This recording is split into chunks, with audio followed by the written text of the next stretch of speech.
म्हणतात, आम्ही तर सोहळे आहोत पण आम्हाला आता हे सोहळे झाले त्रिभुवन. का झालं? विषम धुवून सांडी येले. विषम संपली, विषमता संपली म्हणून सोहळं झालंय.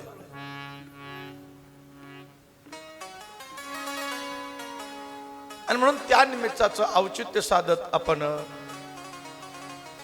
भागवत अनुष्ठान करत आहोत. पण भागवताबरोबर आपण तुकोबऱ्यांचं चरित्र विशेष रूपाने पाहतो आहे. कथेच्या अनुषंगानं तर आपल्याला क्रम पूर्ण करायचाच आहे कथेचा, नाही असं नाही, पण विस्तार तुकोबऱ्यांच्या चरित्राचा करायचा आहे. कारण तुकोबऱ्याचं चरित्र हे भक्त चरित्र आहे आणि भागवत ही भक्त चरित्राचाच ग्रंथ आहे. अनंत प्रकारचे भक्त आणि त्या भक्ताच्या अनुषंगानं अवतीर्ण होणारा अनंत रूपानं परमात्मा.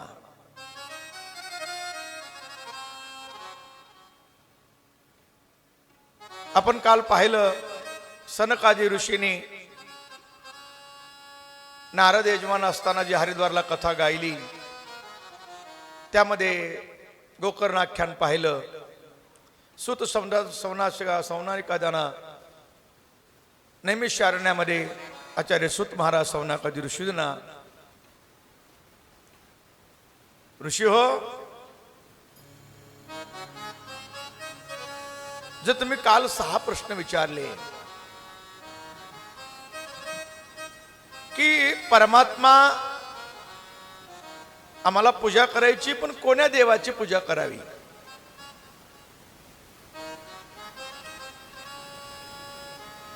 आणि कोण असा एक देव आहे की ज्या देवाची पूजा केल्यानंतर सर्व देवाला ती प्राप्त होते. दुसरा प्रश्न होता की मुक्तीचं साधन काय, मोक्ष प्राप्तीचं साधन सांगा, आम्हाला मुक्ती पाहिजे, मोक्ष पाहिजे, मुक्तता पाहिजे. तिसरा प्रश्न होता की परमात्मा अजन्म आहे, तो जन्माला येत नाही, तर मग कौशल्याचा मुलगा कोण आणि देवकीचा कोण. चौथा प्रश्न होता की तुम्ही म्हणताल की परमात्मा अवतार घेतो, जन्माला येत नाही, मग अवतार घेतो तर का, अवताराचं कारण काय, को अवतार प्रयोजनम, अवताराचं प्रयोजन काय.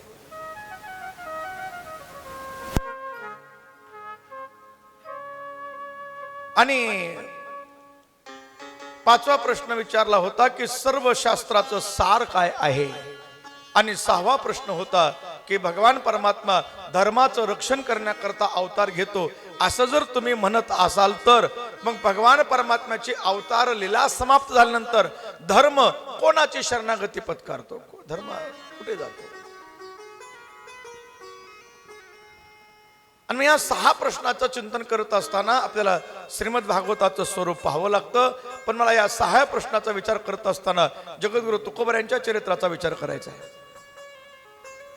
तसं आम्हाला हा प्रश्न पडतोच आहे की पूजा कोण्या देवाची करायची, पडतो का नाही बाप्पा. खंडोबाची करावी का महादेवाची करावी का विष्णूची करावी का पुन्हा यमाईची करावी का तुळजापूरच्या देवीची करावी का येडावीची करावी का सोनारीच्या खंडोबाला जावं का कोल्हापूरच्या काय ज्योतिबा,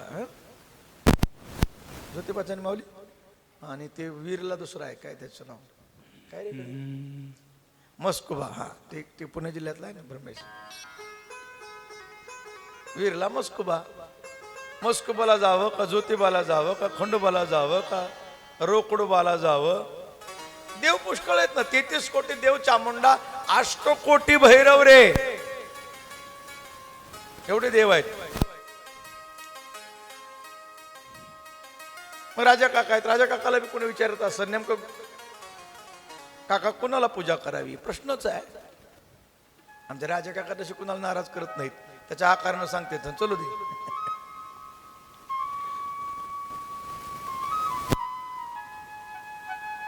माता मावले आमच्या भाविक असतात, श्रद्धाळू असतात, भाव असतो, प्रेम असतो. आज मी म्हणत म्हणून मी नेहमी सांगतोय की आज जी पारमार्थिकता टिकून आहे ती आमच्या माता माऊल्यांच्या श्रद्धेमुळेच आहे. बिघडायचं काम त्याने आणखीन तेवढं केलेलं नाही. उगा 1% कुठं असेल, पण बिघडायचं काम आमच्याकडेच जास्त आहे. डाव्या पुढे गाड्या आणखीन त्यांच्या जास्त लागलेल्या नाही, आपल्याच लागतात, त्यांच्या नाहीतच लागत. महिला मंडळाने आणखीन माता माऊलीने आमच्या पारमार्थिक वृत्ती टिकविली आहे. आणि म्हणून कुठंतरी काहीतरी मुलं इकडे परमार्थाकडे येतात. या संस्थेमध्ये येणारी लेकरं ही आईचा विशेष त्याच्यामध्ये सहभाग आहे. रात्री महाराजांनी सांगितलं, काका होते का नाही शिवा काका रात्री का आता दिसले मला. रात्री महाराज म्हणले बरं त्या लेकरांचंही पुण्य असावं लागतं. परमार्थामध्ये वृत्ती निर्माण होण्याकरता, परमार्थातली वृत्ती निर्माण होण्याकरता पूर्व पुण्य असावंच लागतंय.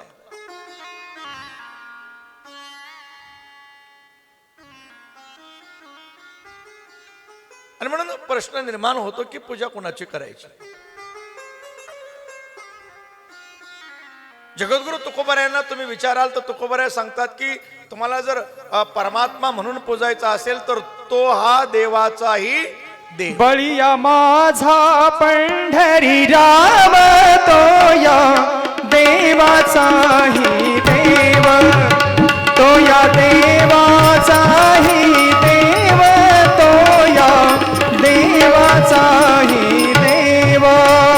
बळीया माझा पंढरी राम तो या देवाचाही देव, तो या देवाचाही देव, तो या देवाचाही देव.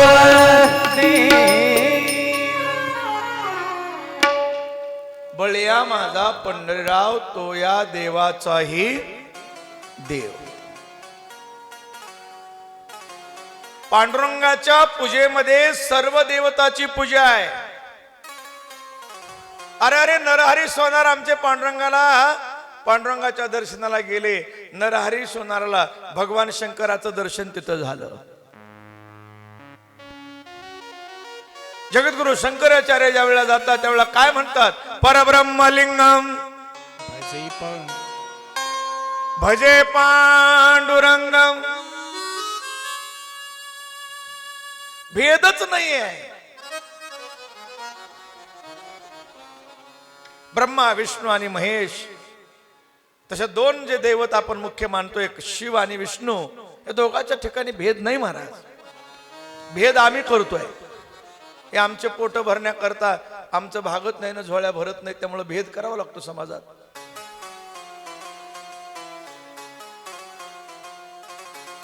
भेद परमात्मा हा एकच आहे, एकटाच नाना आकारानं नटलेला आहे. संतत्वाच्या रूपानेही तोच आहे. सदाशिवाचा अवतार रात्री सांगितलं भागवतराव. सदाशिवाचा अवतार, महाविष्णूचा अवतार. भेद नाही आहे, पण आमच्या नजरेला लागलेली भेद दृष्टीनं पाहण्याची सवय जात नाही ना, म्हणून आहे भेद नाही.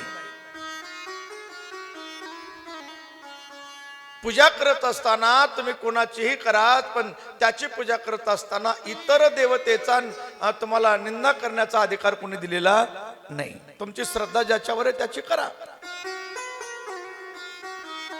भगवान विष्णूची श्रद्धा विष्णूला करा, पांडुरंगाची श्रद्धा पांडुरंगाकडे जा. आणि महादेवाचे भक्त असाल तर पांडुरंगाकडे जाऊन असं कोणी सांगितलेलं नाही. पांडुरंगाकडे जावं, पांडुरंगाला म्हणावं, हे परमात्मा मी भगवान शंकराचा भक्त आहे, तुमच्या दर्शनाला आलो, बस माझ्यावर अशी कृपा करा की भगवान शंकराने मला जवळ घेतलं पाहिजे, असं बोलावं. काशीला गेला तर काशीला गेल्यानंतर विश्वनाथाला प्रार्थना करावी, तुम्ही विश्वनाथ. तुकोबारांनी आमच्या प्रार्थना केली, दिनरंक मी अनाथ, तुम्ही विश्वाचे नाथ आहात.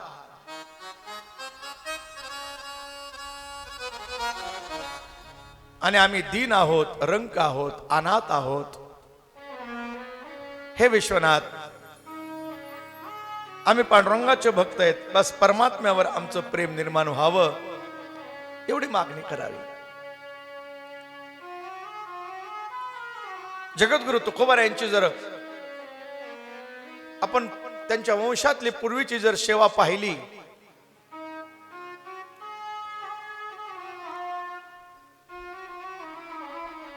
तर एकच त्यांचा भाव आहे, एक धरीला चित्ती आम्ही रखुमाईचा पती. हा मात्र एवढंच आहे की रोज एक देव बदलायचा नाही, वारावर देव बदलायचा नाही. सोमवारी वेगळा, गुरुवारी वेगळा, बुधवारी वेगळा, इतवारी वेगळा. सोमवार आला की हर हर महादेव, मंगळवार आला की जय संतोषी माता, बुधवार आला की निघाले पंढरपूरला, गुरुवार आला की दत्ता दिगंबरा यावे सावळ्या मला भेट द्यावी. आणि तो भेट देण्याकरता आला सावण तोपर्यंत तर महाराज शनिवार पुढे शुक्रवार येतोय, संतोषी माता येते आहे, शुक्रवार संपुस्तर जय हनुमान ज्ञान गुण सागर हनुमंतराय भेटायला निघतात का नाही तोपर्यंत येळकोट येळकोट जय मल्हार.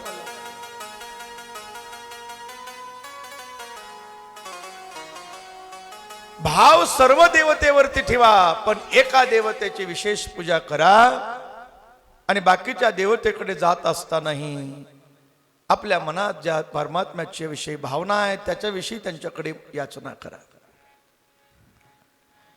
जगद्गुरु तुकोबाराय ज्या कुळामध्ये जन्माला आले त्या कुळांची जी भक्तीची परंपरा आहे,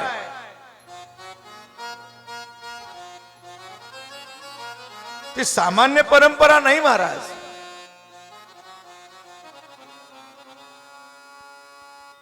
ज्या वेळेला आपण काल पाहिलं, हरी आणि मुकुंदा दोन मुलं विश्वंभर बाबाची, कारण विश्वंभर बाबा हे तुकोबारायांचे मूळ पुरुष आहेत. विश्वंभर बाबा भक्तराज, तो होता तुकयाचा पूर्वज. आणि त्यांच्या पुढे असणार दोघं ते रणांगणामध्ये मारल्या गेले. एकाची पत्नी गरोदर होती, तिचा जो मुलगा झाला तिचं नाव विठोबा. आणि विठोबा जो होता त्याचा मुलगा आहे पदाजी. त्या विठोबाचा पुत्री जन महिपती बाबा लिहितात, पदाजी त्याचे नामाभिधान, त्यानेही करो निसप्रेम भजन, रुक्मिणी रमन आराधिला.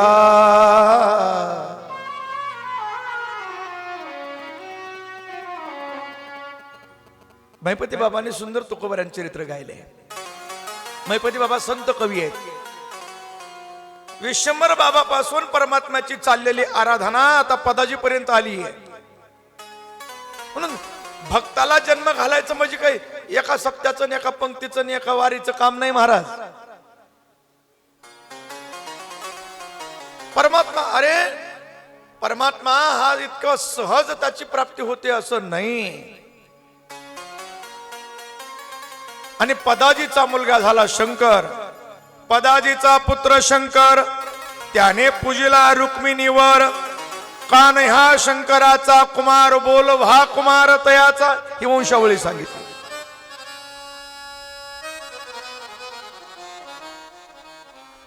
आणि जे बोलोबा आहेत ना, असं लिहितात की बोलोबाना मूलबाळ लवकर झालं नाही आणि त्यांनी आपले मात्र वारीचा नियम चुकवला नाही, वारी चुकवली नाही. पंढरीची वारी आहे माझे घरी, पिढ्यान पिढ्या चालत आलेली परंपरा वारीची चुकवली नाही. आजही अनेक पिढ्या वाऱ्यांच्या आपल्या घराने चालू आहेत पंढरपूरला, पिढ्यान पिढ्या. ते असं म्हणजे नाहीत आता मागच्या वारीला गेलेत वडील आता बस झाला, आता काय सारखं सारखं जायचंय असं नाही. पिढ्यान पिढ्या सेवा करण्याच्या सुद्धा पिढ्या पिढ्यात महाराज. आता पहिल्या दिवशी आपल्या इथं भास्कर महाराज आलते, राणा महाराज भास्कर आलते. भास्कर महाराजांची तर परंपरा चालूच आहे, देहूकराची परंपरा चालूच आहे, पण त्यांच्या सेवेकऱ्याचं मला आश्चर्य वाटलं. ते त्या दिवशी चौबदार आलतं का नाही, त्याची तिसरी पिढी आहे ती. म्हणजे आमच्या आजोबाला काठी दिली ती म्हणले भास्कर महाराजांनी, ही तिसरी पिढी आहे आणि ते आता थकलेत, त्या दिवशी इथं बसलेले. किती परंपरा आपल्या सेवेची, केवढा अभिमान आहे, याचा धरीनं अभिमान. आणि मग त्या आपल्या वाऱ्याची परंपरा वारी करण्याची, तर मुलगा तर होत नाही, पण बोलोबानी 40 वर्षे ते अवसारी केली पंढरीची वारी, मग प्रसन्न झाले श्री हरी कैशा परी ते ऐका. महिपती बाबा लिहितात 40 वर्ष वारी केली, 40, आणि मग प्रसन्न झाले. आता कसं आहे, परमात्मा प्रसन्नतेचा कालावधी नाही. विशंभर बाबांनी फक्त कार्तिकी पासून आषाढी पर्यंत देव प्रसन्न करून घेतला. 16 वाऱ्या केल्या, 15 दिवसाला वारी, जायचं यायचं जायचं यायचं. आणि त्यांच्याच वंशजामध्ये पुढे असणारे बोलोबाने किती वाऱ्या केल्या? 40 वर्ष वाऱ्या केल्या, 40 वर्ष. आणि मग परमात्मा प्रसन्न झाले. स्वप्नामध्ये आले तिघ, शिव ब्रह्मा दोघे बोलते, तुझे मनोरथ पूर्ण होते. यावरी बोले वैकुंठपते कैशारी ते पुत्र देव. 40 वर्षानंतर परमात्मा प्रसन्न झाले. बोलोबांना विनंती केली, बोलोबाजी आपको क्या चाहिए, काय पाहिजे काय? बोलोबा म्हणले मुलगा पाहिजे, पण कसा पाहिजे आता ऐका, हे महत्वाचं आहे. केवळ मुलगा नाही मागितला, मुलगा द्यायचा आहे तर असा मुलगा द्या, पुत्र भावा ऐसा गुंडा, पुत्र भावा ऐसा गुंडा, पुत्र भावा ऐसा गुण. पाठवायचं कोणाला निश्चित करावं. आणि मग नामदेवरायाला जवळ घेतलं म्हणे. नामदेवराय भगवंताचे जरा लाडके भक्त आहेत, खूप प्रेम भगवंताचं नामदेवरायावर. नामदेवरायावर देवाचं खूप प्रेम आहे महाराज. काय नामदेवरायाची भक्ती असेल हो, काय भजन केलं असेल, काय परमात्मा प्रेम असेल. मला प्रसंग आता सांगायचा नाही, माझ्याकडे वेळ नाही, पण ज्या वेळेला ज्ञानोबाराय आले आणि ज्ञानोबारायांनी नामदेवरायाला विनंती केली की आपण तीर्थयात्रेला जाऊ. नामदेवराय म्हणाले पांडुरंगाला विचारा. पांडुरंगाकडे विचारणा करता आले आणि नामदेव ज्ञानोबाराय ज्या वेळेला पांडुरंगाला म्हणाले की पांडुरंगा मी नामदेवाला घेऊन तीर्थयात्रा करावी म्हणतो, आणि नामदेवाला घेऊन जायचंय असं ज्ञानोबाराय म्हणल्याबरोबर जगाच्या मालकाच्या डोळ्यात पाणी आलं महाराज. भगवान गदगद झाले. मला नामदेवाला माझ्यापासून दूर जाऊ देऊ वाटत नाही. किती प्रेम असेल. अरे ब्रह्मांडाचा धनी एवढं प्रेम करतोय, तर त्या भगवंतानं प्रेम करावं म्हणून नामदेवरायांची काय भक्ती, काय भाव असेल, काय भजन असेल. नामदेवाला जाऊ देऊ वाटत नाही म्हणले. आणि पुन्हा पुन्हा पुन्हा पुन्हा सांगावं देवानं ज्ञानोबारायला, माझ्या नामदेवाला सांभाळून आणा बरं का. नामदेवाला एकटं राहायची सवय नाही माझ्याशिवाय. किती प्रेम करा. ज्ञानोबारायला सांगावं. मग ज्ञानोबाराय काय भक्त नाहीत का? आहेत. पण भगवान म्हणाले ज्ञानोबाराय तुम्ही ज्ञानी आहात, ज्ञानाचे राजे आहात. माझा नामदेव भोळा आहे, त्याला माझ्याशिवाय दुसरं कुणी नाही. हे देवाचे उद्गार आहेत, देवाचे, लक्षात करा. माझ्या नामदेवाला कोण नाही म्हणे. केवढं भगवान परमात्म्यानं नामदेवरायावर प्रेम करावं. कधी भगवान आपल्यावर तेवढं प्रेम करेल असा भाव प्रत्येकाच्या मनात असला पाहिजे. हे लक्षात घ्या. म्हणून नामदेवराय देवाचे लाडके प्रेमळ भक्त आहेत. नामदेवरायाला देवाने जवळ बोलवलं. महिपती बाबांचे सगळे हे सुंदर चरित्र आहे. आणि म्हणले, नामदेवा तुला जावं लागेल. नामदेवराय म्हणले, मोठं कलियुग आहे आणि कलियुगामध्ये नाही, कलियुगात भक्तीची वाढ करण्याकरता तुला अवतार घ्यावा लागेल. आणि नामदेवरायांच्या वचनाची आठवण करून दिले की तू एवढे शतकोटी लिहितो म्हणला होतास, ती काय राहिलेत तेवढे पूर्ण करायचेत आणि जनमानसामध्ये भक्तीला लावायचा आहे, उद्धार करायचा आहे. नामदेवरायाला जायला पाहिजे. जसं सुखदेवाला पाठवलं तसं नामदेवरायाला देवाने पाठवलं. नामदेवराय म्हणले, जातो देवा, पण आता मला अवतार घेण्याकरता मग कुणाच्या पोटी मी घेऊ? मला गाव ठिकाण सांगा. देव म्हणले, काळजी करू नको. आणि तिथं त्या बैठकीत विश्वंभर बाबा पण होते, वरच्या बैठकीत. वरच्या बैठकीमध्ये सगळं वरच चालतं, त्या खालच्या बैठकी नसतात. आमच्याकडे बैठकी होतात की.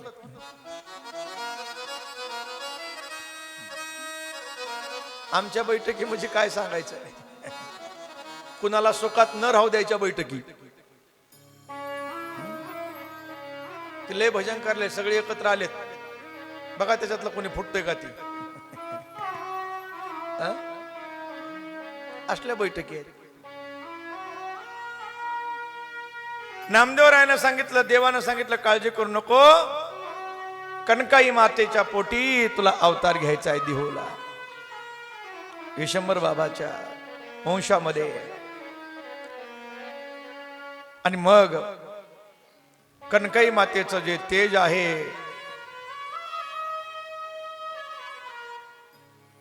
आणि कनकाईच्या पोटी नामदेवराय जगताचा उद्धार करण्याकरता परत एकदा कलियुगामध्ये अवतीर्ण झाले. नामदेवराय आनंदाला उधाण आलेला आहे. बोलोबांना बातमी कळाली, नामकरण विधी करायचं निश्चित झालं. आणि कनकाई मातेला विचारलं की नाव काय ठेवायचं. महिपती बाबाची गोड ओवी आहे. कनकाई शिपसोनी देखा बालकाचे नाव ठेविले तुका, ज्याचे नावे सकळिका जड जीवा लोका उद्धार. महिपती बाबा किती गोड ओवी लिहितात. कनकाईशी पुसोनी देखा बालकाचे नाव ठेविले तुका, आणि ज्याच्या नावामुळे जगताचा काय होणार आहे, उद्धार. म्हणून जगद्गुरु तुका अवतार नामयाचा. काय म्हणाले महाराज, अरे तुकोबरा हे नामदेवरायाचे अवतार आहेत. जगद्गुरु तुका अवतार नामयाचा, संप्रदाय सगळाचा थोनिया, संप्रदाय सगळाचा थोनिया. साडी धुतली अनंते, संकटे बहुत निवारिली. घोडे धुवावे देवा. भगवान परमात्मा काय भक्ता करता करत नाही, काय काय होतो, काय काय भक्ता करता. आणि मग भगवान आज आमच्या तुकोबऱ्या करता, तुकोबऱ्यांच्या सगळ्या मिरच्या देऊन टाकल्या. काही खरं नाही, घरी गेल्यावर मिरची तिथं साधी नाही पुन्हा. आणि देवानं काय केलं माहितीये, देवानं एका गरीब नौकराचं रूप घेतलं आणि ज्यानं ज्यानं मिरच्या घालतात त्याच्या दारात, ओय मिरच्या आणल्या ना उधार, द्या, आता आम्हाला निघायची वेळ झाली, माझ्या धन्याचं जेवण झालंय, आता आम्ही परतीच्या प्रवासाला निघालो, पैसे द्या. तुम्ही कोण? मी तुकोबरायांचा नौकर आहे, विठोबा सेवक. काय महाराज भगवान, मी नौकर आहे. अच्छा, पण तुझ्या मालकानं कुठं आम्हाला मोजून मिरच्या दिल्यात, लागला पैसे मागायला. आमच्या हाताने आणल्यात. ते म्हणला नाही, तुम्ही मोजून आणल्यात. किती आणल्यात? तुमच्याकडे 1 किलो आहेत. मोजून नाही काय, मोजून बघा. आता देव आहे महाराज तो. तुम्ही 1 किलो आणल्यात, 1 किलोचे पैसे द्या. म्हणजे आम्ही मोजून बघा. मोजल्या तर बरोबर 1 किलो. घाबरली ना ती माणसं. देव सांगन तेवढ्याच भरायच्या. कोणी अर्धा किलो, कोणी 2 किलो, कोणी 5 किलो. बघा मोजून. अरे बापरे म्हणले, हे तर मोठा चमत्कार आहे. पटापटा पैसे दिले सगळ्यांनी. पण ज्यानं पोतं नेलतं का नाही, तो मोठा तो आता महागुंड होता. तो म्हणला ए पैसे देणार नाही.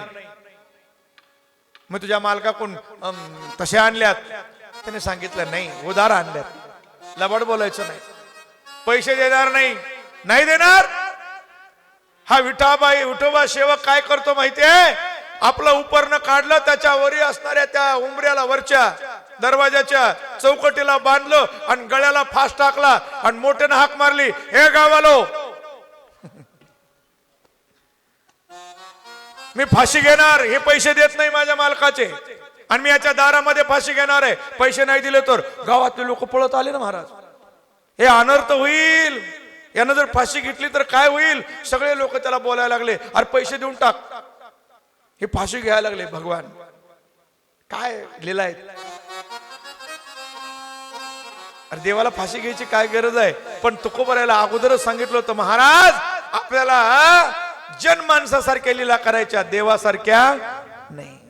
भगवान फाशी घ्यायला लागले पैसे वसूल करण्याकरता. आणि मग तेही पैसे वसूल करून आणले, तुकोबरायच्या पुढे आणून ठेवले. आणि सगळे लोक जमा झाले. म्हणले वा वा वा वा, मोठा भक्त दिसतोय, भजन करतोय आणि मोठा चांगला सेवक पाळलाय, निबर पैसे गोळा करणारा. अगोदर तर म्हणला उधार घेऊन जा, मग अंगाला ते बोलणारे काय साधे आहेत का महाराज? तुकोबऱ्या म्हणले मी सेवक ठेवला नाही हो, माझा कोणी सेवक नाही. नाही नाही असं कसं? तो विठोबा सेवक आलता म्हणे तुमचा. तुकोबऱ्या म्हणावे, नाही म्हणावं तर पैसे गोळा करून आणलेत, हो म्हणावं तर आपला कोणी सेवक नाही, कोण असेल बाबा? महाराजांना प्रश्न पडला. आणि मग महाराज तिथून वापस निघाले. इकडे सावकाराचे पैसे सगळं दिलं. तुकोबऱ्यांच्या भगवान परमात्मा तुकोबऱ्याला जिथं जिथं सावरायची वेळ पडल तिथं सावरू लागले. कारण तुकोबराय विरक्त भावानं केवळ परमार्थ चिंतना करता संसारात होते, संसारा करता नव्हते. लक्षात घ्या. आणि मग त्या तुकोबऱ्यांचं चरित्र आपण पाहतोय. त्याच विरक्त भावानं आज ज्या पोटी राजा परीक्षित जन्माला आले आणि ज्या परीक्षित करता सुखदेव भगवान कथा सांगायला येतात, त्यांच्याही परीक्षित राजाची भक्ती सामान्य नाही. ती परीक्षित राजाची भक्ती पाहायची आहे. मग त्याच्या आधी एकदा भजन करूया, म्हणजे थोडं भागवताकडे आपल्याला पुन्हा प्रवेश करता येईल. हा, एक बार बडे भाव से बडे प्रेम से भजन गाना बहुत बढ़िया. आज काय एकादशी आहे का नाही? एकादशीचं भजन गायलं पाहिजे. हा, गाईये.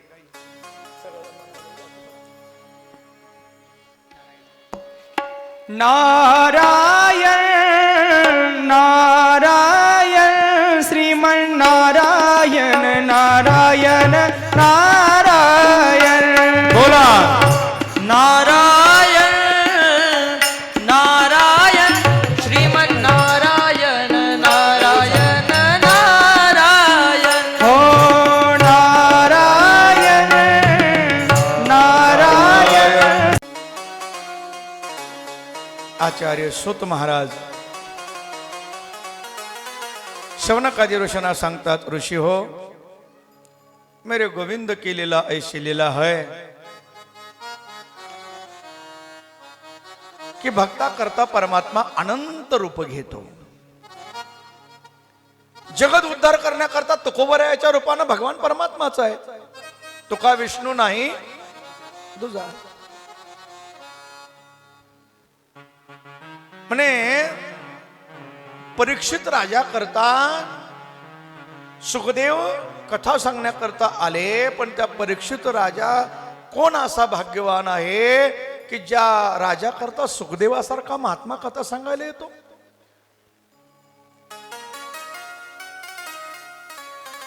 सुत महाराज म्हणतात, ऋषी हो,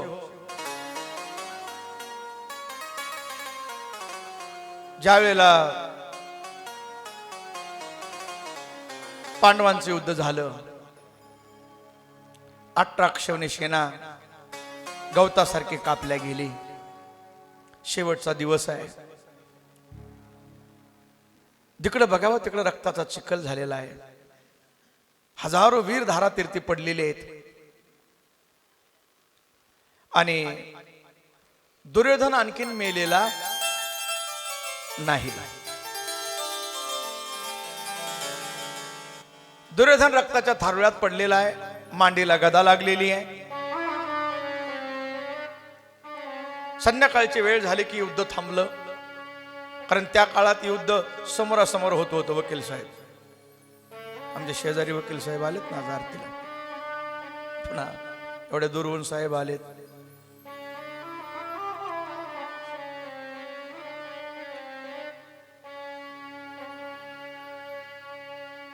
त्या मला असं अंधारातलं युद्ध नव्हतं. काय असेल ते समोरासमोर. सूर्य अस्ताला गेला की थांबा, अंधारात वार करायचा नाही. जाधव गुरुजी असं त्यावेळेचा नेम होता. आता उजेडात करायचाच नाही माऊली. आता जेवढं जमल तेवढं अंधारातूनच चालवायचं. आता काळ वेगळा आहे. समोर कोण येत आहे?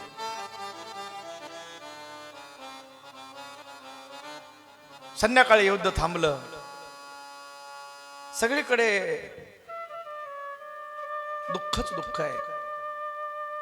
दुर्योधन रक्ताच्या थारोळ्यामध्ये पडलेला आहे. मांडीवर गदा बसलेली आहे. प्राण सुटलेला नाही, तळमळ करतोय. पांडव आपल्या शिबिरामध्ये गेले. पालामध्ये जेवण केलं. पांडवांचे 5 मुलं हुबेहूब दिसायला पांडवासारखी. सिंहाची मुलं सिंहच असतात ना महाराज. झोपलेली आहेत. आणि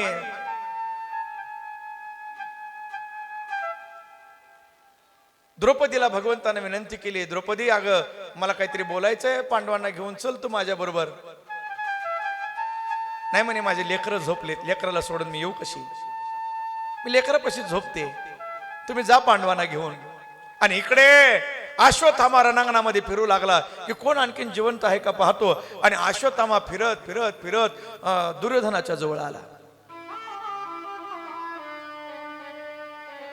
आणि दुर्योधन रक्ताच्या थारोळ्यामध्ये पडलेला आहे, दुःखानं विव्हळतोय. अश्वत्थामानं पाहिलं. अश्वत्थामा जवळ आला. अरे अरे अरे मित्रा, काय तुझी दशा रे?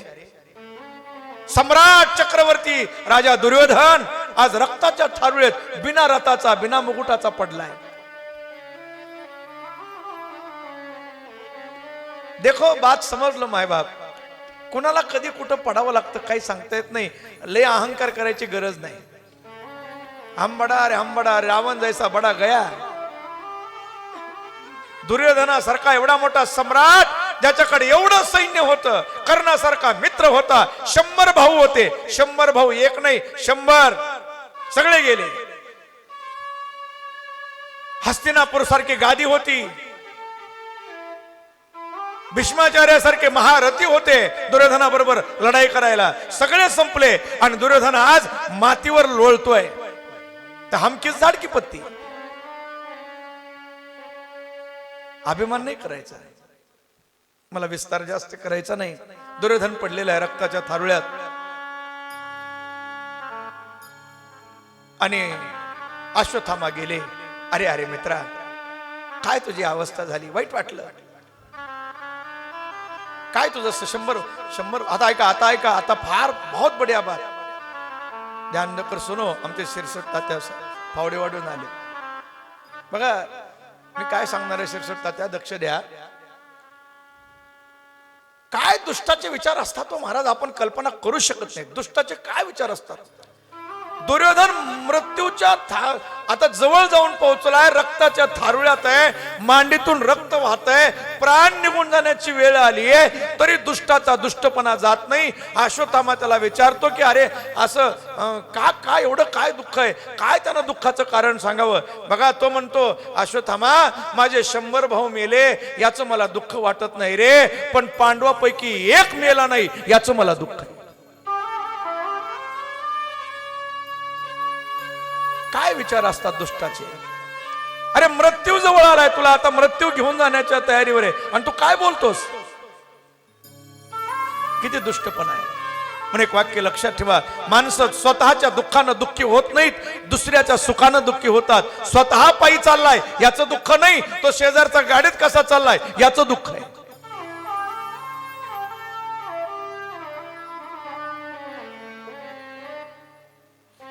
अश्वत्थामाला दुर्योधन बोलतो, दुर्योधन म्हणतो अश्वत्थामा, पांडवापैकी एक मेला नाही रे, माझे 100 गेले याचं मला दुःख नाही, पांडवापैकी एक मेला नाही. काय दुष्टाची दुष्ट बुद्धी महाराज. स्वतःच्या सगळ्या शेतीचं नुकसान झालं याचं त्याला वाईट वाटत नाही, दुसऱ्याच्या गाड्या कशा भरून चालल्या याचं वाईट वाटत. काय दुष्टवृत्ती आहे. अश्वत्थामा म्हणला, मित्रा तू माझा मित्र आहेस, काळजी करू नको, मी तुझं काम करतो, तुला आनंदानं मरण्याकरता चांगली खबर देतो, मी येईपर्यंत प्राण ठेव, मी आत्ता जातो आणि पांडवाला मारून येतो. दुर्योधन म्हणला, पांडवाला मारणं म्हणजे काही चिलट मारण्यासारखं नाही, रथी महारथी गेले, तू आत्ता जातो, काळजी करू नको.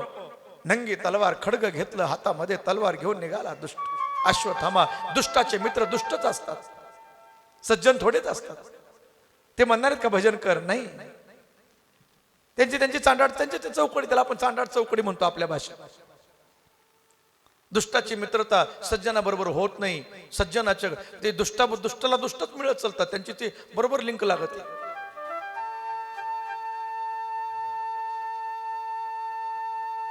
सज्जन माणसं त्याला भेटत नसतात. तो दुष्ट असणारा अश्वत्थामा पांडवांच्या पालात आला. पांडवांची 5 मुलं हुबेहूब पांडवासारखी दिसणारी झोपली होती. मंद प्रकाश होता. त्या काळात काही लाईट नव्हती राजा भाऊ, आता लाईट आहे आपल्याकडे. त्या टायमाला दिवे होते. मंद प्रकाश वातीचा असेल आणि त्या मंद प्रकाशामध्ये ती पांडवांची मुलं पांडवासारखी दिसली याला अश्वत्थाम्याला. हा हा, बरं झालं झोपेत सापडले, 5च्या 5 कापतो, माझ्या मित्राला सांगतो 5 मारून आलो. 5 मारले. आणि या दुष्ट माणसानं जी लेकरं सुखानं झोपली होती जेवण करून, आणि त्या झोपलेल्या लेकराला या दुष्टानं महाराज झोपेतच वार केला आणि 5च्या 5 लेकराचे मुंडके तोडले, धडा वेगळी शिर करून टाकली.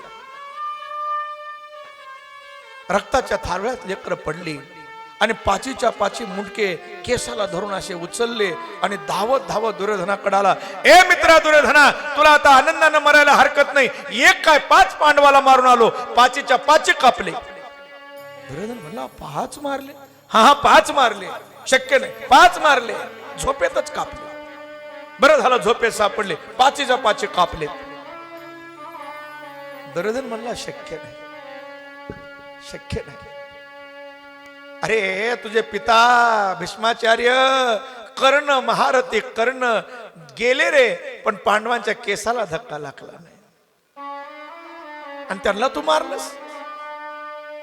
जिसका राके साईया उसका कर्ण सके कोई काय, कोणी करू शकत नाही. नाही, तुला विश्वास पटणार नाही म्हणून तर 5च्या 5 मुंडके घेऊन आलोय. बघ चंद्राच्या प्रकाशात जरा थोडस बाहेर. आणि चंद्राच्या प्रकाशामध्ये ते मुंडके दाखवले. दुष्ट दुर्योधन पण रडला हो महाराज शेवटला. अरे अरे अरे अरे अश्वत्थामा, तुला मी पांडवाला मारायला सांगितलं होतं रे, पांडवांच्या लेकराला नाही. एवढी 5च राहिली होती आमच्या कुळाला पाणी द्यायला. आता पुढं कोण नाही. पांडवांची पोरं मारलीस तू, त्यांना ओळखली दुर्योधनानं. पांडवांना नाही मारलं, पांडवांच्या मुलांना मारलं. रडला आणि रडून रडून रडून महाराज त्यानं प्राण त्याग केला. पांडवांना मारायला गेलता, पण पांडवांच्या केसाला धक्का लागन कसा. गगन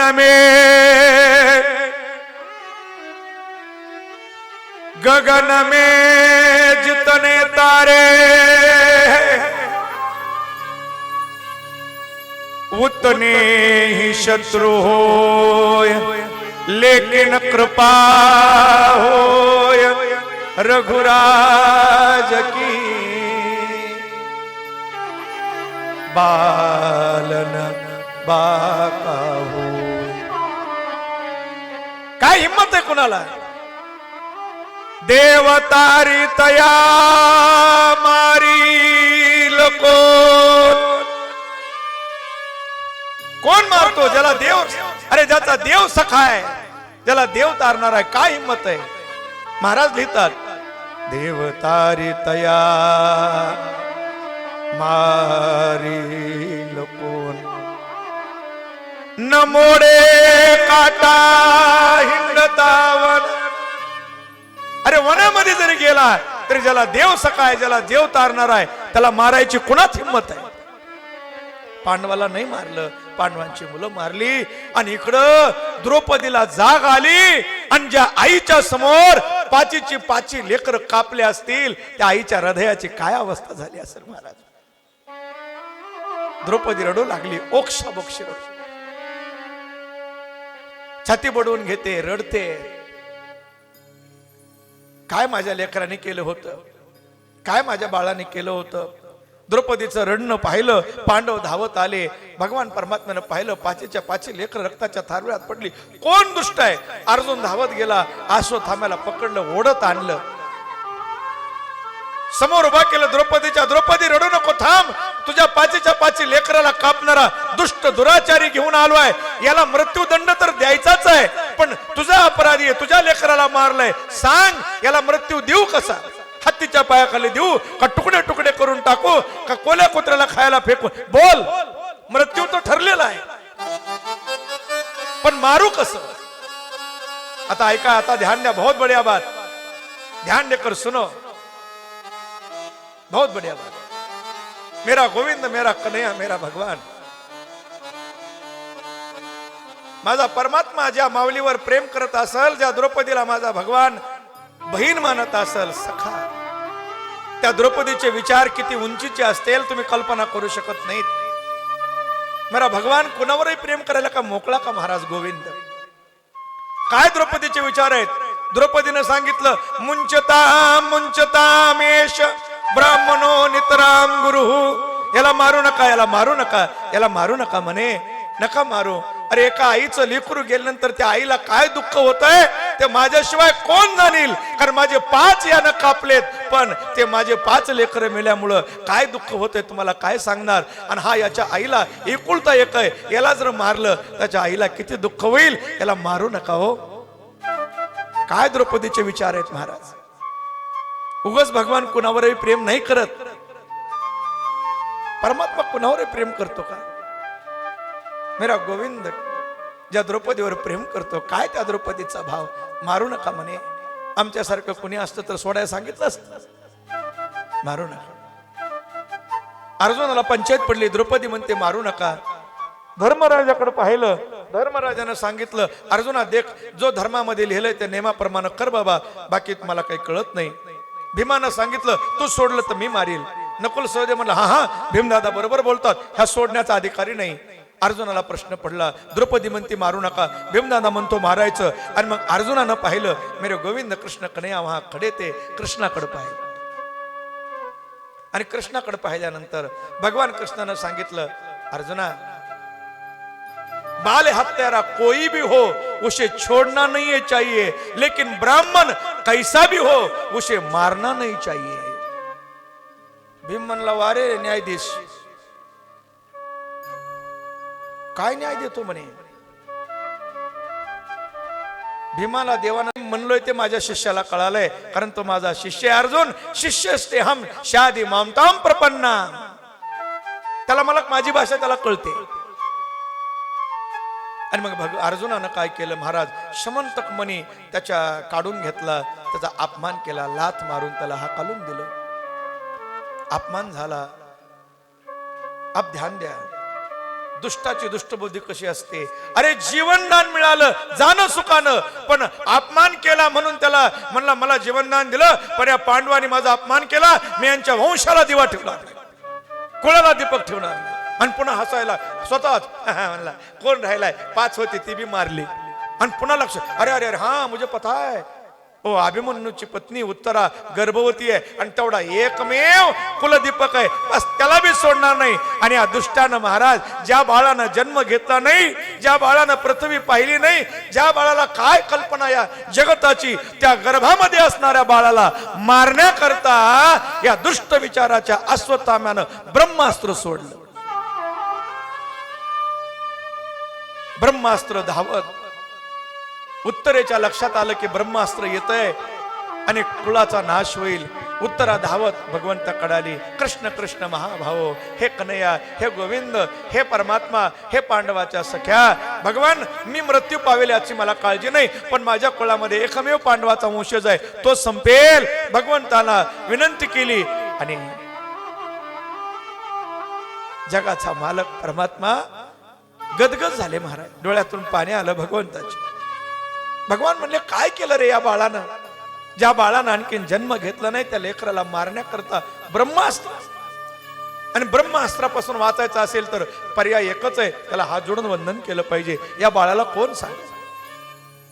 आणि मग उत्तरेला भगवंतानं सांगितलं क्षणभर मातृभाव आण. मातृभाव आणला आणि भगवंताने उत्तरेच्या गर्भात प्रवेश केला आणि त्या बाळाला महाराज हात जोडायला लावले.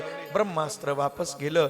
भगवंतानं गर्भामध्ये जाऊन त्या बाळाचं रक्षण केलं. कुंती मातेच्या लक्षात आलं माझा गोविंद कसा लीलाधार आहे.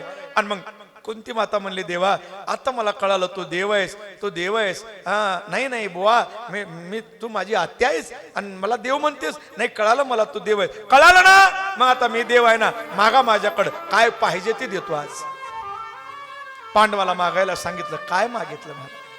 धर्मानं सांगितलं हे हे परमात्मा धर्माप्रमाणे माझं आचरण व्हावं, अधर्म कदापि माझ्या मनात येऊ नये. नकुल शिवदेवानं परमात्म्याची भक्ती. भीमानं सांगितलं खाता पिता तुमचं नाव घ्यावं. द्रौपदी सगळे मागतात महाराज. आणि शेवटी मागायची वेळ आली कुंती मातेवर. आणि कुंती मातेनं काय मागितलं ऐका. कुंती माता म्हणली भगवान तुला मला द्यायचंय तर दुःख दे. काय पाहिजे? दुःख. का? भगवान म्हणाले बुवा दुःख भोगता भोगता तुझं पोट भरत नाही का ग? अरे जन्म एका राजानं दिला, सांभाळ एका राजानं केला कुंतीचा. लग्न झालं पंडुरोगाचा मरीच पांडुराजा. 5 मंत्र मिळाले होते म्हणून मुलं झाले आणि तेही मुलं मारण्याकरता 100 मुलं टपलेली. कसं तरी त्यांचं लग्न झालं, वनवास झाला. एवढं दुःख सहन केलं तरी तू दुःख मागतेस बुवा? कन्हैया खरं सांगतोय दुःखामध्ये तुझी आठवण येते, सुखात तुझी आठवण येत नाही.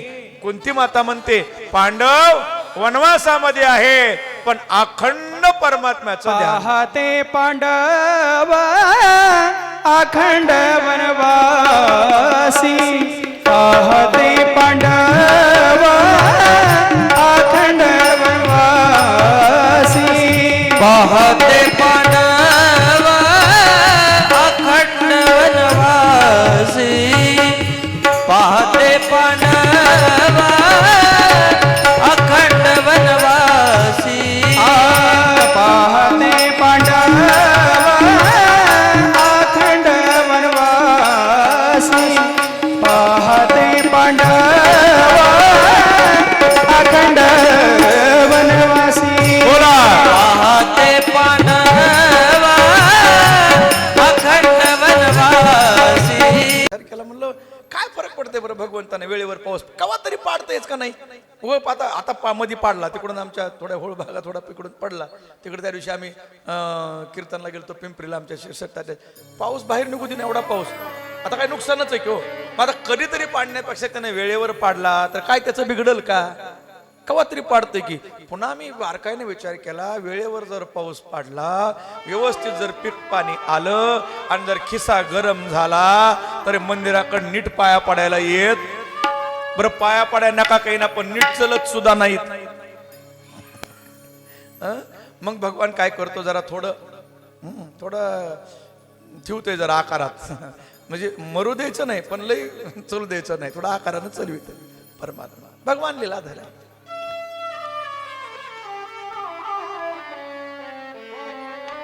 म्हणून दुःखामध्ये परमात्मा आठवतो. कुंती मातेनं दुःख मागितलं. विपदो न विपदः संपदो नैव संपदः कुंती मातेचे शब्द आहेत. भगवान परमात्म्यानं आशीर्वचन दिले. सर्वांना घेऊन पांडवांचा विजय झाला. हस्तिनापुरामध्ये राज्याभिषेक वगैरे झाला आणि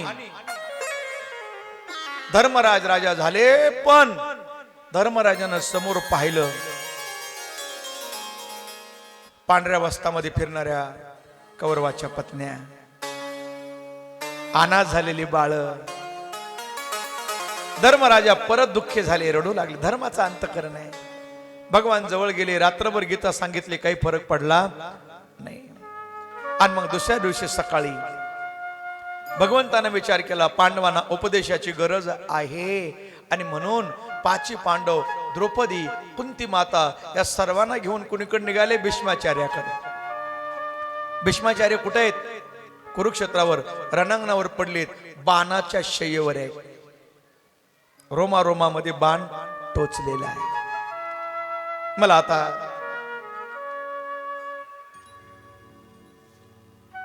रोमारोमामध्ये बाण टोचलेले भीष्माचार्य रक्ताच्या थारोळ्यात पडलेत. आणि त्यांच्या दर्शनाला 5 पांडवाला घेऊन भगवान निघाले. दूरवर रथ उभा केला, पायी चालले. संत दर्शनाला पायी गेलं पाहिजे म्हणून आपण बीजेच्या दिवशी आपापल्या गावून पायी यायला सांगतो. अरे भजने नसू द्या, अभंग म्हणून नसू द्या, अभंग काही नसलं, तुकाराम तुकाराम तुकोबरायांचा नामाचा जप करत जरी आलात तरी पुष्कळ झालं. कारण नाम घेता वाट चाली आणि यज्ञ पाऊला पाऊली. एक एक यज्ञ केल्याचं तो तुकोबराच्या चरित्रामध्ये तो प्रसंग येणार आहे बरं का. हे नाम घेता वाट चाली यज्ञ पाऊला पाऊली आहे एक तुकोबऱ्या चरित्र, येईल पुढं, मी ते सांगणारच आहे तुम्हाला.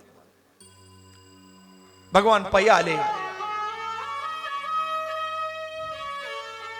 भीष्माचार्याच्या पायावर जगाच्या मालकानं आपलं मस्तक टेकवलं. भीष्माचार्याच्या डोळ्यातून अश्रूचे पाट वाहू लागले. प्रभू गोविंद, मी असाई उठू शकत नाही, रोमामध्ये माझ्या बाण टोचलेले आहेत, रक्ताच्या थारोळ्यात पडलो मी भगवान, आणि तुम्ही माझ्या पाया पडता. हे उलट होत आहे. भगवंताच्या पाया मी पडावं, भगवान माझ्या पाया पडतो. प्रभू हे बरोबर नाही. भगवान म्हणतात, नाही पितामह, तुम्ही परम भागवत आहात. तुम्ही भीष्माचार्य परम भागवत आहेत, भक्त आहेत तुम्ही. तुमच्या दर्शनाकरता कोण कोण आलंय? आणि पांडवांना तुमच्या उपदेशाची गरज आहे, तुम्ही बोला. भीष्माचार्य म्हणतात, गादीवर बसून कथा करणं, कीर्तन करणं सोपं रे केशव, पण मी बाणाच्या शय्येवर आहे. चलत चलत एक माझ्या मनामध्ये विचार आला, मला सांगून पुढे जातो. वेळ तर होतोच आहे, पण आपल्याला कुठं जायचंय आता?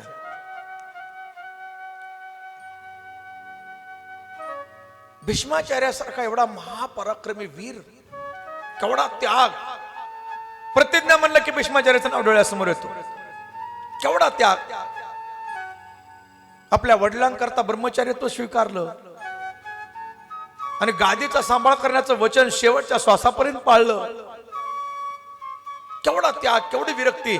अरे जंगलात जाऊन ब्रह्मचर्य राहणं सोपं आहे, पण राजवाड्यात ब्रह्मचर्य राहणं.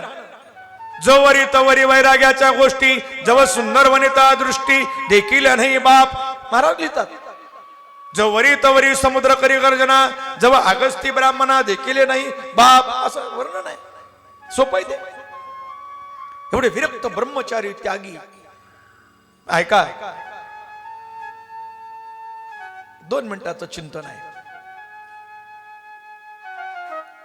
भीष्माचार्याला अंतकाळात बाणाची शय्या आहे आणि इकडे आमच्या जटायू पक्षाला अंतकाळाच्या वेळेला भगवंताची मांडी आहे. दोन्हीतला फरक सांगतो पुढे चलतो. रावण ज्या वेळेला सीतेला घेऊन चालला त्यावेळेला या पक्षाला सहन झालं नाही. एका अबला स्त्रीवरती एकटी असताना हा दुष्ट येतो आणि घेऊन जातो, हे सहन झालं नाही एका पक्षाला. आणि पक्षानं त्या माळा घातलेल्या, त्या माळामध्ये लपलेला राक्षसवृत्तीचा दुष्ट ओळखीला आणि आपल्या समोर एका स्त्रीवर अन्याय होत असताना पाहणं शक्य नाही, त्याला सहन झालं नाही. म्हणून त्या जटायू पक्षानं धावा बोलला, लढाई केली, पण ताकद कमी पडली, पंख छाटल्या गेले, रक्ताच्या थारोळ्यात जटायू पडला. मेरे भगवान राम वहां गए. मी विस्तार करत नाही, मी थोडक्यात सांगायचं मला, तुम्ही जाणून घ्या सगळं चरित्र. भगवंताने जटायूला मांडीवर घेतलं. इकडं भीष्माचार्याला बाणाची सय्या का मिळाली? कारण ज्या वेळेला द्रौपदीला भर सभेत आणलं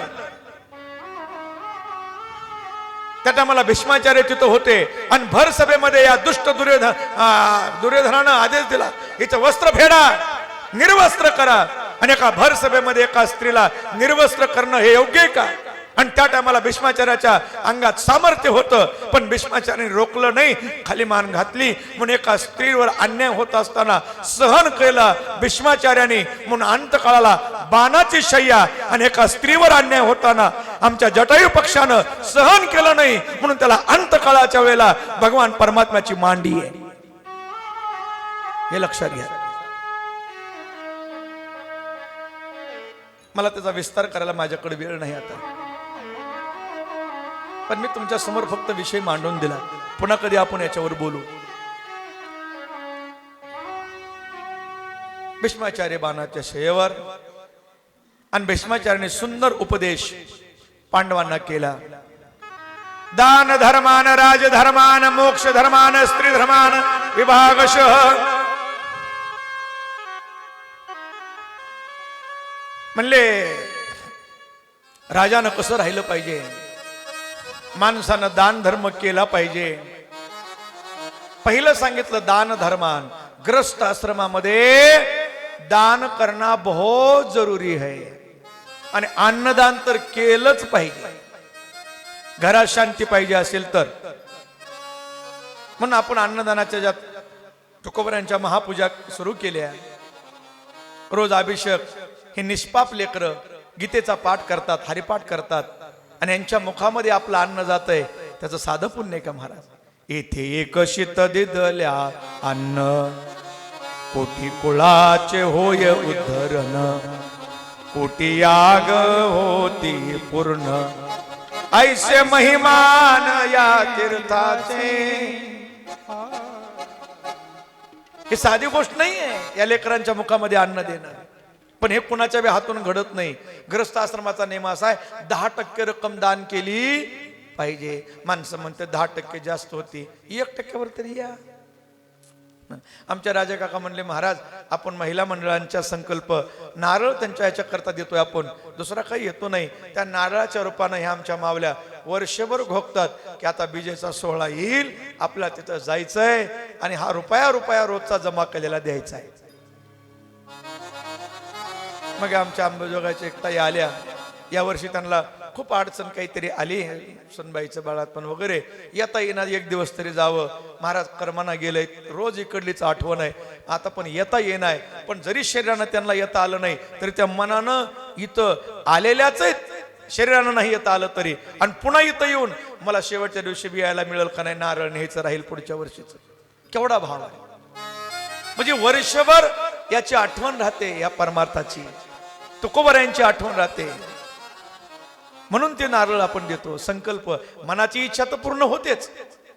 मला नावं सगळ्यांचे पाठ नाहीत राहत. त्या मगाशी ताई आलत्या, ते मला एक, मी लय विसर भोळा माणूस आहे, माझं नाव बी महादेव आहे, भोळा ते विसरतोय, मला नावं घ्यायची सुद्धा लक्षात राहत नाहीत. ते मग आमचे अमोल महाराज, बापूसाहेब, हे शिरसट भैया, जनार्दन महाराज, मग ते सांगून द्यावं लागतं, हे असं असं आहे बरं का, विसरतं ते. पण खरोखर या मावल्यांचं एवढं प्रेम, एवढं भाव आहे, हे भागवत कथा त्यांच्यामुळं करतोय आपण, त्यांचा संकल्प आहे. काही ना काही दान केलं पाहिजे. पण काही माणसं इतकी चेंगट असतात महाराज, उष्ट्या हातानं सुद्धा कावळा हानीत नाहीत बरं का. शिवाजीराव तिकडं बसले, तुला उष्ट्या हातानं सुद्धा कावळा हानीत, त्याला मक्की चूस म्हणत असतो मी. मक्की चूस माहिती का काका? मक्की चूस म्हणजे तुपात पडलेली माशी चुकून खाणारा, तूप वाया जाऊनी म्हणून. दान धर्म कुठला आलाय? मक्की चूस. दान धर्म करत नाही. ते एक चेंगट माणूस असा होता, कधी रुपया दान केला नाही, कधी रुपया नाही. त्याला शेजारी मनावर, अरे भले आदमी, कपाळा लावण्यापुरता रुपया तरी दान कर, कपाळाला लावायपुरता तरी. ते म्हणायचा भगवान असले शेजारी कोणाला देऊ नको, सारखं मला दान करच म्हणते. ते म्हणायचं भगवंताला, अरे कपाळा उग थोडा तरी पर उग थोडं तरी दे. पण एक दिवशी त्यानं वैताग ठरवलं रुपयात दान करायचाच म्हणला. आता दानपेटीत जाऊ तुकोबऱ्याच्या समोर रुपया टाकू. आता सगळे शेजारी म्हणाले. तर काही आता आमचे दशरथराव शेजारी आहेत विषय. दरवर्षी कुठलंही उत्पन्न हो जा ते काही ना काही पाहिली चिपट टोपलं आणून तिथं मंदिरावर देणार म्हणजे देणार. काही लोकांची सवय लागली ती लागली. दाता छुपे नाही मांगना आयो. पण याला द्यायची सवय नव्हती. रुपया द्यायचा आहे शेजाऱ्याच्या मुळे. पिटीतला रुपया काढला. जुन्या काळात चांदीचे रुपये होते. घट्ट पकडला. अरे अरे माझ्यापासून रुपया चालला. रुपया मूड स्वतःला बी खात नव्हतं ते दुसऱ्याला देत नव्हतं. एका पायात एका कलरची चप्पल एका पायात एका कलरची चप्पल घालून फिरायचं. ती बी सापडलेल्याच कुठं बी. रुपया दान करायचं म्हणजे ती रुपया घेतला खिशात टाकला पण सोडाय कुठं तयार आहे. खिशामध्ये बी अशी मूठ धरली. आता माझ्यापासून जाणार आहे म्हणला तिथपर्यंत जाईपर्यंत तरी धरून ठेवावा. मंदिरात गेलं लाईनला मंदिराला दर्शनाला लागलं. दर्शन केलं. आता रुपया टाकायचा आहे पिठीत पण म्हणलं आता टाकायच्या आधी एकदा बघू म्हणला आपल्यापासून चाललाय. आता इतक्या वेळ मुठ धरल्यामुळे त्या मुठीला आला घाम आला ना. असा रुपया उघडला. अरे अरे अरे म्हणला रुपयाला सुद्धा माझ्यापासून जाऊ वाटाना. रडायला लागलाय बिचारा. न गेलेलाच बरा. परत खिशात टाकला ना आलं महागारी. किती चेंगट आहे. म्हणून दान धर्मान राजधर्मान मोक्ष धर्मान विभागशः. आणि दान धर्म सांगितला. प्रत्येक माणसानं दान वृत्तीनं जीवन जगलं पाहिजे. आपल्या संपत्तीवर आपल्या एकट्याचाच अधिकार नाही. बाकीचे 3 आश्रम आहेत ग्रस्त आश्रमावर. वानप्रस्थ ब्रह्मचारी संन्यासी ग्रस्त आश्रम. हे अनाथ गोरगरीब दिनदुबळे रोगी पशुपक्षी प्राणी गोमाता कुणी यांना सांभाळायचं. आणि भीष्माचार्यांनी दान धर्माचा उपदेश केला. मोक्ष धर्माचा उपदेश केला. आणि राजाचा धर्म सांगू लागले. राजानं असं राहिलं पाहिजे की डोळ्यानं पाप होताना पाहणं महापाप आहे. हे वाक्य सांगितलं कुणी भीष्माचार्याने. आणि थोडी द्रौपदी हसली. किलकिल करून हसली. द्रौपदी हसल्यानंतर भीष्माचार्याचं लक्ष गेलं. द्रौपदी काय हसलीस. आणि भीष्माचार्याने पाहिलेलं बघितल्याबरोबर द्रौपदीचं महाराज चेहरा पडला. पितामह क्षमा करा मला माफ करा. मला हसू आलं पण अनादर झाला मला क्षमा करा. नाही बेटा तू विनाकारण हसली नाहीस. कारण तुला माहित नसेल आणखीन तुझी सासू सुद्धा माझ्या समोर कधी हसली नाही. कारण तो काळ मर्यादेचा होता. तो काळ आणि तू हसतेस कारण कुलवान स्त्रिया ऐका कुलवान स्त्रिया शिलवान स्त्रिया विनाकारण हसत नसतात. काहीतरी विनोद झाला नाही ना दृष्टांत सांगितला मी आणि तरी हसलीस. काहीतरी कारण आहे. आणि सांग बेटा आता मी मृत्यूच्या जवळ चाललोय. आता मला जायचंय देह सोडायचा आहे. माझ्या मनात राहून जाईल की द्रौपदी का हसली. बोल. द्रौपदीला वाईट वाटलं. गदगद झाले. पितामह तुमचं मन दुखवायची माझी इच्छा नव्हती पण माझ्या मनात आलं आज तुम्ही उपदेश करायला लागला की डोळ्यानं पाप होणार पाहणं महापाप आहे. तर भरसभेमध्ये मला आणलेलं असताना मग एका स्त्रीला भरसभेत निर्वस्त्र करणं पाप नाही का. आणि मग ते पाप तुमच्या डोळ्यांनी का केलं. तुम्ही का खाली मान घातली. ते पाप का रोखलं नाही. कारण मला खात्री आहे त्या सभेमध्ये सगळ्यात मोठा अधिकार तुमचा होता. बोट वर केलं असतं तर काय मजाल होती माझ्या साडीला हात लावायची. मग हे महापाप तुम्ही का केलं. भीष्माचार्य गदगद झाले. बेटा तू बोलतीस ते अगदी बरोबर आहे. आणि ते पाप गळ्यात बघा ना बाबा साप आहे. अरे असू दे आपण संत मानत नाहीत. कोणी साप टाकला काय कोणी हार घातला काय एवढा फरक पडतोय. नाही पण मी त्याला असा दंड दिलाय जन्मभर याद राखल आणि इथून पुढे कोणी संताचा अपराध करणार नाही. काय दंड दिलास म्हणले त्याला तक्षक नाग चावून मृत्यू होईल. अरे अरे अरे अरे आपण साधू माणसं आहेत काय फरक पडतंय. कशाला दंड दिला बेटा. कोण होतं मला बघू दे. डोळे बंद केले आणि लक्षात आलं परीक्षित राजा. अरे बाळा परीक्षित राजाचं राज्य होतं म्हणून तर कली आम्हाला भजन करू देत होता. आता परीक्षित गेला की कली मोकळा झाला. पण आता हो गया असं हो गया, एकदा बाण सुटला एकदा तोंडातून गेलेला शब्द थोडा वापस येतो. आपल्या गौरमुख नावाच्या शिष्याला बोलवलं आणि जाऊन सांगायला सांगितलं, राजाला जाऊन सांग काही करता आलं तर बघा म्हणाव.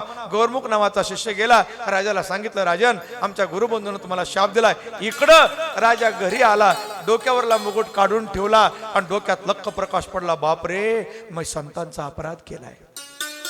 या माझ्या शरीरानं संतांना अपशब्द बोललेत, हे शरीर आता ठेवण्याच्या लायकीचं राहिलं नाही. तेवढ्यात कळालं शाप लागलाय. अरे 7 दिवस कशाला माझ्यासारख्या पाप्याला, पण आता 7 दिवस संतांचे शब्द आहेत. आणि आपल्या पत्नीला बोलवलं, हे बघ आज मी आनंदाची गोष्ट सांगणार आहे, मला 7 दिवसाच्या आत मृत्यू येणार नाही. थोडल्या मुलाला गादी दिली आणि परीक्षित राजा गंगेच्या किनाऱ्यावर जाऊन बसले. हजारो संतांना कळालं परीक्षित राजाला शाप लागलाय. हजारो संत धावत आले आणि राजानं डोळे उघडून बघितले तर हजारो संत, व्यास, पराशर, शक्ती आणि सर्वांचं राजानं मनोभावे दर्शन केलं. गुरुदेव महाराज, मला शाप लागलाय का आशीर्वाद? एवढे संत मला दर्शन देण्याकरता आले. आणि मग राजानं प्रश्न केला, लवकर मरणाऱ्या माणसाला मुक्तीचं साधन सांगा. एकमेकाकडे बघायले महात्मा, कुणाची 1000 वर्ष तपश्चर्या, कुणाची 10,000 वर्ष तपश्चर्या, आणखीन देव नाही. आणि लवकर 7 दिवसात. आणि मग भगवंताने सुखदेवाला आज्ञा केली. सुखदेवाचं मन म्हणू लागलं, चल परीक्षितीकडे, चल परीक्षितीकडे. आणि आमचे दिगंबर साधू, कोपीनवंत, सखलो भाग्यवंत, फक्त लंगोटी लावलेला महात्मा निघाला रस्त्यानं. कोण काय बोलतोय काही समज नाही.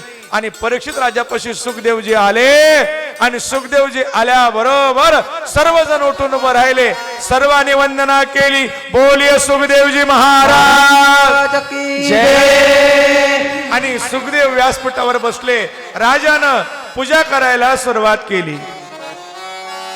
हरि कथा, हरि की कथा सुनाने वाले, प्रभु की कथा सुनाने वाले, तुमको लाखों प्रणाम, तुमको लाखों प्रणाम, लाखों प्रणाम.